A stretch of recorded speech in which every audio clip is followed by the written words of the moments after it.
Bien le bonsoir, bienvenue à cette autre formation consacrée au logiciel Sage Pay.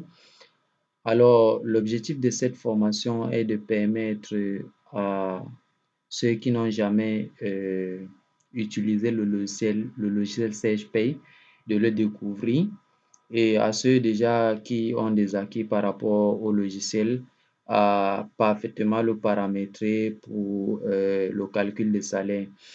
Alors, le but de cette formation est de non seulement démystifier l'outil parce que le logiciel SagePaint est compliqué lorsqu'on l'aborde premièrement, mais à travers des notions simples et des explications bien claires et concises, nous allons essayer de démystifier ce logiciel. En deuxième ressort, nous allons essayer également de essayer d'amener les gens à utiliser les bons outils pour les travaux dédiés. Parce que de mon constat personnel, les gens préfèrent paramétrer Excel, par exemple, pour gérer la paye.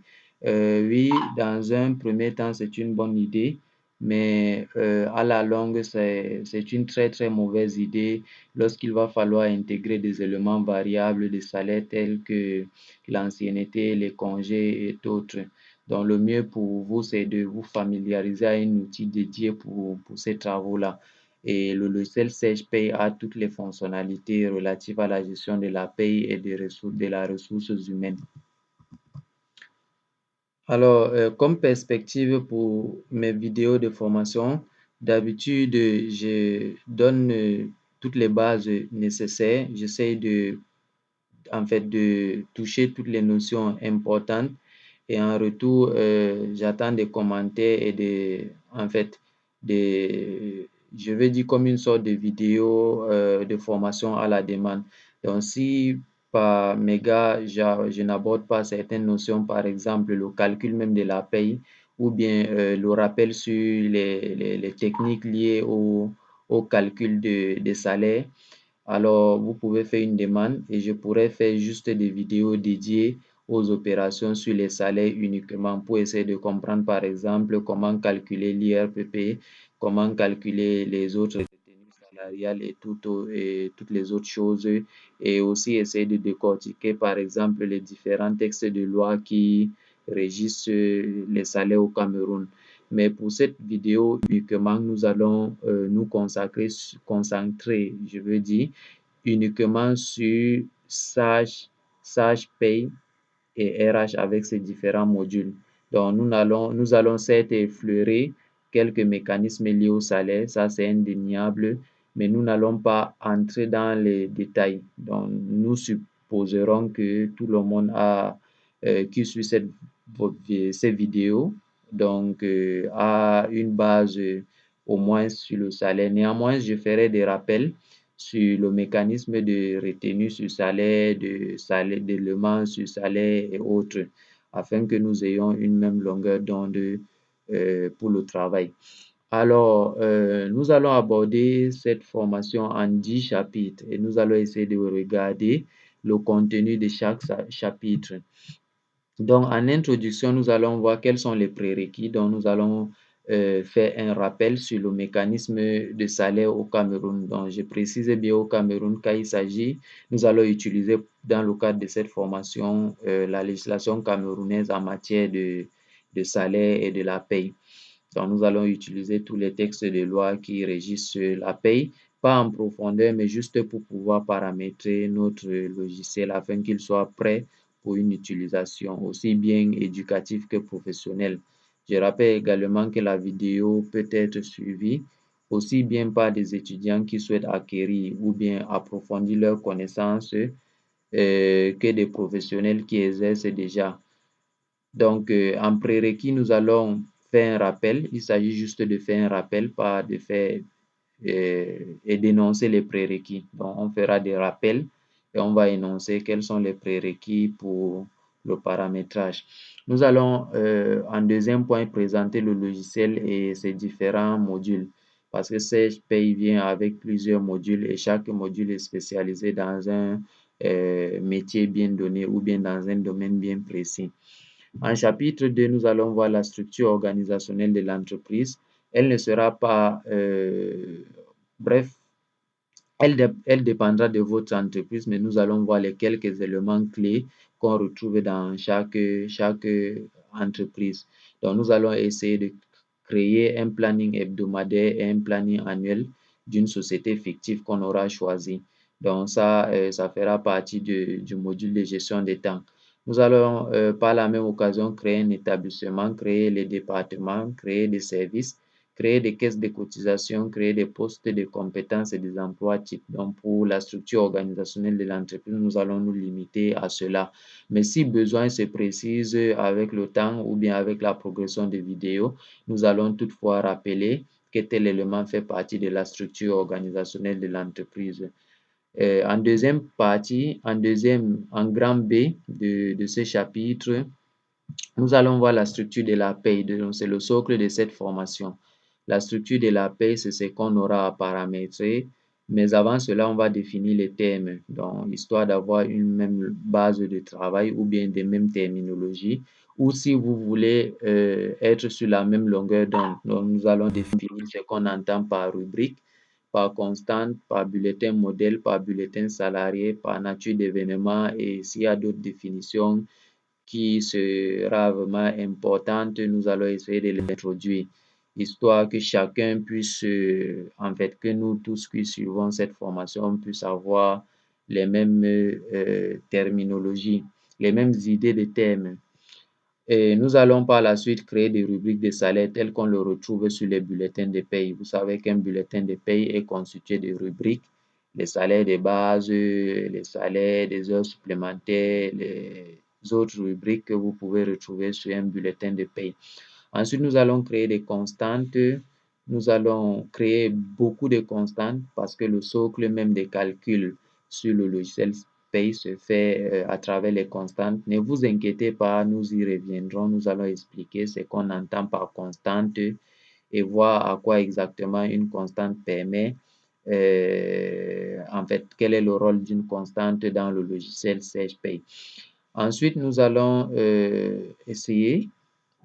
Bref, je parle toujours d'essayer parce que j'aimerais que les gens qui n'ont jamais pu utiliser le logiciel SagePay puissent réfléchir d'eux-mêmes parce qu'il s'agit plus là de la logique.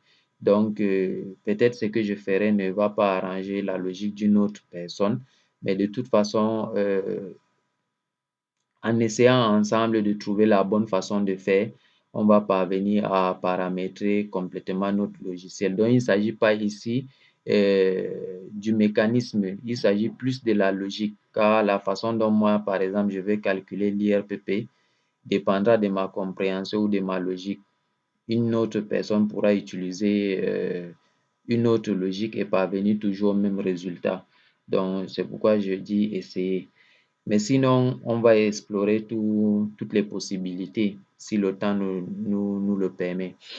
Alors, nous allons continuer en 5 par définir les rubriques. Donc, on va définir des rubriques. On va voir comment est-ce que des rubriques sont agencées avec les constantes parce que c'est des éléments qui doivent s'agencer mutuellement. Donc, on peut agencer des rubriques avec des constantes avec des rubriques.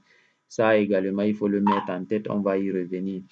Ensuite, on pourra faire une vérification systématique de la structure de la paye, si elle est conforme, si elle est bonne, si elle est bien paramétrée. Donc, on pourra vérifier, par exemple, si nos calculs sont corrects. En chapitre 3, nous allons voir la gestion des salaires, des salariés proprement dit. Donc, on va ajouter des salariés et on va créer leur bulletin modèle. En chapitre 4, nous allons gérer les bulletins salariés. On va voir comment éditer les éléments de paie d'un salarié.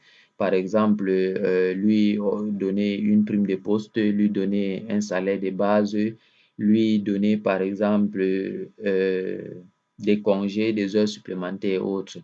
Nous allons également voir les opérations en masse. On va faire des impressions de bulletins. On va faire le paramétrage d'un bulletin modèle pour l'entreprise. Ici, il s'agira principalement de faire un modèle de bulletin, pas un bulletin modèle, c'est un peu compliqué, mais nous allons y revenir. Il s'agira de faire un bulletin, un modèle de bulletin pour l'entreprise, genre un bulletin avec logo, avec bref, avec tout ce que vous voulez, comment le faire de telle sorte qu'il réponde aux besoins de l'entreprise, c'est-à-dire le modèle de bulletins pour tous les salariés. En chapitre 5, nous allons voir le calcul et l'édition de bulletins. Certes, je me répète un peu, mais je pense qu'en abordant les éléments, oui, on va voir le calcul des bulletins. Donc, on va voir certains éléments spécifiques au calcul des bulletins, tels que le calcul à l'envers, par exemple, l'édition des bulletins pour tous les salariés, par exemple, et comment enfin sortir l'ordre de paiement pour le virement des salaires. Je tiens également à préciser au fur et à mesure de notre évolution, on pourrait amener à rajouter par exemple un élément peut-être qui nous sera utile parce que la formation, elle est à la base professionnelle, c'est-à-dire dès lors que vous allez paramétrer exactement comme ce qu'on va faire dans ces vidéos, vous pourrez l'utiliser pour vos besoins professionnels. Donc, on pourra rajouter d'autres choses au fur et à mesure. Donc, le programme n'est pas n'est pas un programme standard. On pourra l'étoffer. Chapitre 6, alors, on verra comment éditer les charges sociales et les impôts pour les déclarations CNPS et les impôts. Nous allons interpréter le bilan social. On va voir comment le générer, autant pour moi, et l'interpréter. On va faire une introduction au modèle. Donc, les modèles, on le définira également au moment opportun. On va en profiter de notre introduction au modèle pour faire un paramétrage d'un modèle de génération du type magnétique. Donc, pour ceux qui, par exemple, font les déclarations CNPS, c'est fastidieux à chaque fois lorsque pour certaines entreprises, vous avez plus de 16 employés ou bien 20 employés, ça devient fastidieux de générer le DIP. Surtout que s'il y a des éléments de salaire qui varient, tels que les primes d'ancienneté ou bien les congés ou même des primes que vous donnez de façon spontanée à vos différents salariés. Donc, ça devient difficile de générer le DIP. Donc, on pourra par exemple voir comment paramétrer un DIP magnétique et l'extrait pour la déclaration CNPS. En chapitre 7, et je pense que ça serait en fait, le bout de la boucle. Donc, on verra comment faire la clôture intermédiaire lorsqu'on a édité une partie des salariés ou bien comment clôturer tout le mois et comment faire l'ouverture mensuelle. Donc, avec SagePay, cela se fait très facilement. Donc, nous allons voir toutes les possibilités dans ce chapitre 7-là.